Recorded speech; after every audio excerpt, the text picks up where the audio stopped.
Hello दोस्तों, और स्वागत है आपका हमारे YouTube channel let's succeed together में। तो दोस्तों, आज का सेशन है list of important governor general of India. Exams में मॉडर्न हिस्ट्री से गवर्नर जनरल का समय सीमा काल एवं उनके द्वारा किए गए इम्पोर्टेंट काम के बारे में बहुत पूछा जाता है। तो दोस्तों, इसलिए हम लाए हैं यह एक इम्पोर्टेंट सेशन। तो सेशन को आप शेयर कर दीजिए, और अगर अच्छा लगे सेशन तो बाद में आप इसको लाइक कर दीजिएगा। ठीक है, तो चलिए आगे बढ़ते हैं। तो जैसा कि आपने पढ़ा होगा, 1833 के चार्टर एक्ट से पहले जो गवर्नर जनरल ऑफ इंडिया की पोस्ट थी उसको कहा जाता था गवर्नर जनरल ऑफ बंगाल। ठीक है, तो सबसे पहले उनकी लिस्ट, तो सबसे पहले गवर्नर जनरल ऑफ बंगाल थे सर वॉरेन हेस्टिंग, और इनका समय था 1772 से लेकर 1785 तक। और यह भारत के फर्स्ट गवर्नर जनरल थे। ठीक है, आपको यह याद रखना चाहिए कि first governor general of Bengal कौन थे। तो पहला क्वेश्चन तो यही बन जाएगा, तो इसका आंसर है Warren Hastings. Next is dual administration system का इनने अंत किया था। ठीक है, नेक्स्ट इनके ही समय काल में पहला रेगुलेटिंग एक्ट 1773 आया था। आप इसको भी याद रखिएगा। और नेक्स्ट इम्पॉर्टेंट पॉइंट है कि सुप्रीम कोर्ट ऑफ कलकत्ता, ये पहला सुप्रीम कोर्ट था जो 1773 में भारत में स्टैब्लिश हुआ था, वो कलकत्ता में। तो ये दोस्तों, ये क्वेश्चन अभी CHSL में पूछा गया है था कि सुप्रीम कोर्ट पहला कहाँ स्थापित हुआ था। तो इसका जवाब है कलकत्ता, तो आप इसको भी याद रखिएगा। Next, Asiatic Society of Bengal की स्थापना भी इन्हीं के समय काल में हुई थी। फर्स्ट एंग्लो मराठा वॉर और ट्रीटी ऑफ सेलेबाई, आप दोस्तों ये याद रखिएगा। फर्स्ट एंग्लो मराठा वॉर और treaty of Salbai first Anglo Maratha war के एंड में हुई थी, और किन के गवर्नर जनरल रहते हुए हुई थी, तो ये वॉरेन हेस्टिंग। ये सवाल बहुत आता है। Next most important thing is first English translation of Bhagavad Gita कब हुई थी, तो यह भी वॉरेन हेस्टिंग के रहते हुए हुई थी। ठीक है, तो ये तीन चीज़ें आपको याद रखनी है इस स्लाइड में। ठीक है, पिट्स एक्ट 1784, वैसे तो ये सारे इंपॉर्टेंट हैं पर इन पे स्पेसिफिक ध्यान दीजिएगा। ठीक है, तो पिट्स एक्ट 1784, इसका ये पूछा जाता है पिट्स एक्ट किस ईयर में आया है। ठीक है, अभी आप क्वेश्चन करेंगे तो वो समझ में आ जाएगा। Next is Lord Cornwallis. इनका समय था 1786 से लेके 1793 तक। ठीक है, तो यह इसमें मिसप्रिंट हो गया है। तो फर्स्ट इज लॉर्ड कॉर्नवाल ने का समय काल कितना था, एवं इनने इस्टेब्लिश्ड कराए थे अपीलेट कोर्ट और lower grade court. Supreme court के अलावा जो भी कोर्ट्स हर उनकी प्रेसिडेंसी में थे, उनके इस्टेब्लिशमेंट का श्रेय जाता है लॉर्ड कॉर्नवाल को। ठीक है, next is establishment of Sanskrit college. इन्होंने एक कॉलेज, संस्कृत कॉलेज का को वो निर्माण करवाया था। थर्ड एंग्लो मैसूर वॉर और ट्रीटी ऑफ श्रीगनीपट्टनम, ये ट्रीटी भी इंपॉर्टेंट है, आप इसको याद रखिएगा। और नेक्स्ट और सबसे सिग्निफिकेंट इनका काम था, इन्होंने परमानेंट सेटलमेंट सिस्टम को इंट्रोड्यूस कराया था, और भारत में सिविल सर्विस, जिसके लिए आजकल आप में से कई लोग तैयारी कर रहे होंगे, तो इसका भी इस्टेब्लिशमेंट लॉर्ड कॉर्नवाल को दिया जाता है इसका श्रेय। ठीक है, नेक्स्ट इम्पॉर्टेंट जो गवर्नर जनरल ऑफ बंगाल है वो है सर जॉन स्योर। तो इनका समय काल है 1793 से लेकर 1798 तक। इन्होंने इनके समय में चार्टर एक्ट 1793 आया था। ठीक है, इन्होंने एक पॉलिसी यूज़ की थी, पॉलिसी ऑफ नॉन इंटरवेंशन, और बैटल ऑफ खरदा इन्हीं के समय पर लड़ी गई थी। Next is Lord Weasley. तो लॉर्ड वीजली का जो टाइम इंटरवल है वो है 1798 से लेके 1805 तक। ठीक है, तो आपको इस टाइम इंटरवल याद रखना बहुत ज़रूरी है।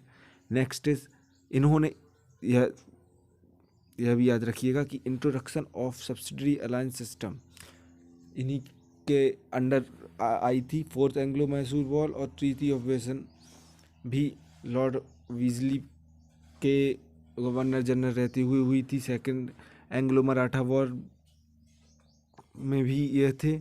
Next is establishment of Madras presidency. ठीक है, तो मद्रास प्रेसिडेंसी का एस्टेब्लिशमेंट लॉर्ड वीजली ने कराया था, और फोर्ट विलियम कॉलेज कलकत्ता का भी इन्हीं के समय में इस्टेब्लिशमेंट हुआ था। Next is sir George ब्रिलो।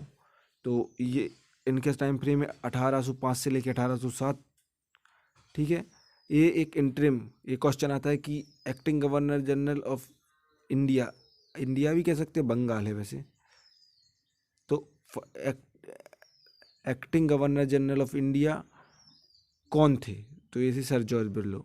और किन किन के अराइवल का वेट हो रहा था? लॉर्ड मिंटो का, जो आप आगे पढ़ेंगे अपन।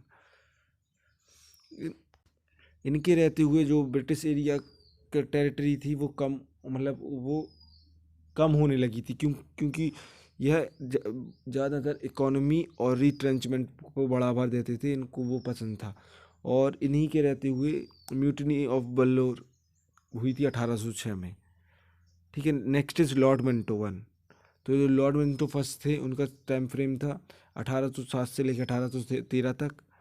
ठीक है, इन्होंने ट्रीटी ऑफ अमृतसर महाराजा रणजीत सिंह के साथ 1809 में साइन की थी, और चार्टर एक्ट 1830 इंट्रोड्यूस किया था भारत में। Next is Lord Hastings. तो यह भी मोस्ट इम्पोर्टेंट गवर्नर जनरल हैं।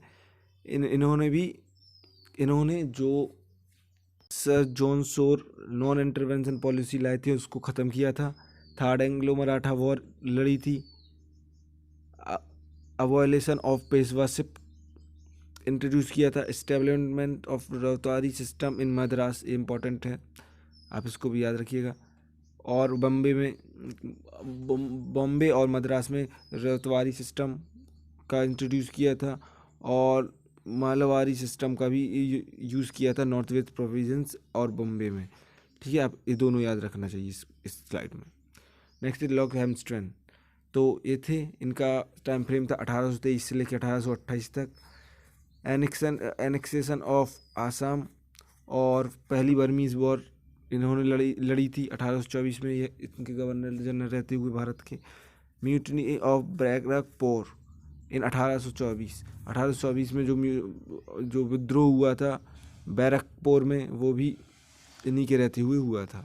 ठीक है, अब क्योंकि 1828 तक के बाद कोई भी ऐसा significance governor general of Bengal नहीं रहा, तो जो last governor general of Bengal थे उन्हें 1833 में गवर्नर जनरल ऑफ इंडिया की पोस्ट पर प्रमोट कर दिया गया था। तो आइए उसके बारे में देखते हैं।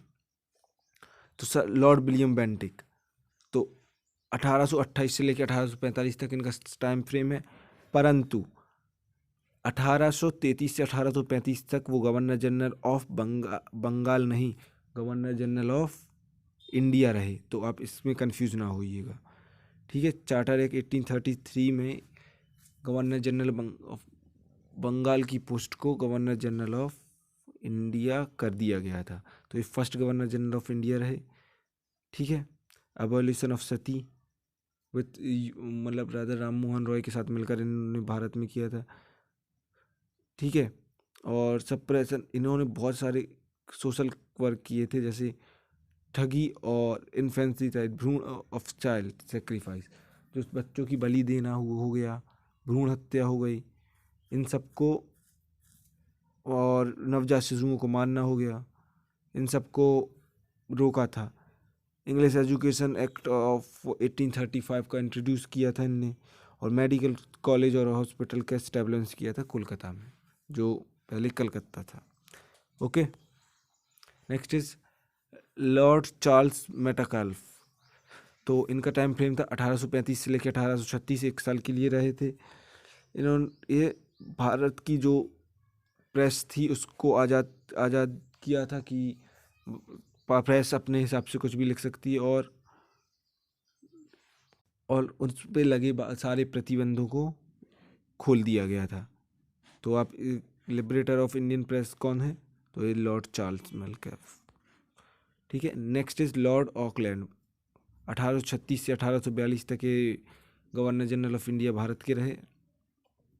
इन्होंने अपनी पूरा टाइम डेडिकेट किया था स्थानीय स्कूल मतलब भारत के स्कूलों को इम्प्रूव करने को लिए और इनको एक्सपेंशन के लिए, तो जिससे भारत में इंडस्ट्रीज़ और ग्रोथ हो सके। तो पहला इनके बारे में जानने का पॉइंट। और सेकंड है इनके under the first Anglo Afghan war takes place, मतलब हुई थी। ठीक है, next is Lord Ellenborough. तो 1842 से लेकर 1844 तक इनका रहा था और इनकी टाइम में बस एक ही सिग्निफिकेंट चीज़ हुई थी, इन्होंने सिंध को एनेक्स किया था। ठीक है, नेक्स्ट इज लॉर्ड हार्डिंग। यह भी इतनी याद रखने के लिए कुछ काम नहीं किए थे। 1844 से 1848 तक इनका टाइम फ्रेम था और इन्होंने पहली एंग्लो सिख वॉर 1845 से 46 तक लड़ी थी। ठीक है, नेक्स्ट मोस्ट इम्पॉर्टेंट, जैसे अपने फर्स्ट लॉर्ड विलियम बेंटिक हैं वैसे ही ये है, ये बहुत इम्पोर्टेंट है। लॉर्ड डलहौजी, इनने भारत के में बहुत अच्छा काम भी किया और बहुत ख़राब काम भी किया, आप कुछ भी कह सकते हैं। बहुत सारे रिफॉर्म्स आए, ठीक है, इनके अंडर। तो जैसे introduction of doctrine of lakhs, आपने रानी लक्ष्मीबाई की कहानी सुनी होगी। डॉक्ट्रिन ऑफ लैक्स में था अगर आपका कोई सक्सेशन नहीं है तो वो ब्रिटिश इंडिया के अंडर आ जाएगी। ठीक है, नेक्स्ट डॉक्ट्रिन ऑफ गुड भी इनके टाइम पे इंट्रोड्यूस हुआ। वुड्स डिस्पैच एजुकेशन के लिए बहुत काम हुआ, जिसमें पोस्ट ऑफिस एक्ट 1854 का इंट्रोडक्शन हुआ। फर्स्ट रेलवे लाइन, यह क्वेश्चन आता है दोस्तों, अगर आप रेलवे का कर रहे हैं तो ज़रूर आएगा, परंतु हर एग्ज़ाम में एक ना एक आ सकता है कि फर्स्ट रेलवे लाइन कहाँ से कहाँ तक चली थी। तो बॉम्बे से थाने तक फर्स्ट रेलवे लाइन स्टार्ट की लॉर्ड डलहौजी ने। ठीक है, establishment of engineering college in Roorkee. तो रुड़की में जो इंजीनियर कॉलेज है उसके इस्टेब्लिशमेंट भी लॉर्ड डलहौजी के रहते हुए हुई। सेकंड सिख एंग्लो वॉर लड़ी। फर्स्ट टेलीग्राफ लाइन ये भी है जो लेड हुई इनके टाइम पे। Establishment of public work department. ठीक है, नेक्स्ट एबोलिशन ऑफ टाइटल्स और पेंशंस रहा। Start a competitive exam for Indian civil services. तो जो सिविल सर्विसेज में जो दाखिले के लिए कॉम्पिटिटिव एग्ज़ाम का कंडक्ट कराने लगे। दोस्त ये याद रखिएगा आप, विडो रीमैरिज एक्ट। तो window remarriage act Lord Dalhousie ने इंट्रोड्यूस कराया था भारत में। ठीक है, नेक्स्ट इज़ लॉर्ड कैनिंग। तो जो लॉर्ड कैनिंग है वो last governor general of India रहे हैं। ठीक है, और उनका टाइम फ्रेम रहा है 1856 से लेके 1857 तक। ठीक है, इन्होंने 3 यूनिवर्सिटीज़ भारत में को दी, इस्टेब्लिश करवाई 1857 में, जब इसके बाद ही विद्रोह हुआ था। सुपोई म्यूटिनी जिसको कहा जाता है, कलकत्ता, मद्रास और बॉम्बे में। और रिवोल्ट 1857 भी इधर ही विद्रोह भारत में इन्हीं के रहते हुए हुआ था।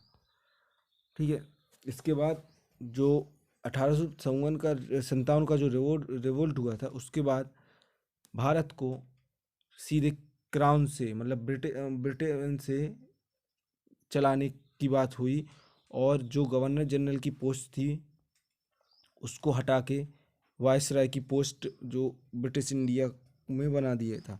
और जो अपने लास्ट वायसराय गवर्नर जनरल थे लॉर्ड कैनिंग, वह भारत के फर्स्ट वायसराय ब्रिटिश इंडिया के हो गए थे।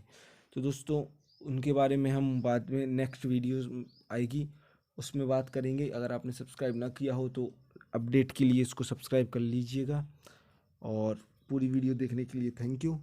और अब हम मिलेंगे आपसे नेक्स्ट वीडियो में।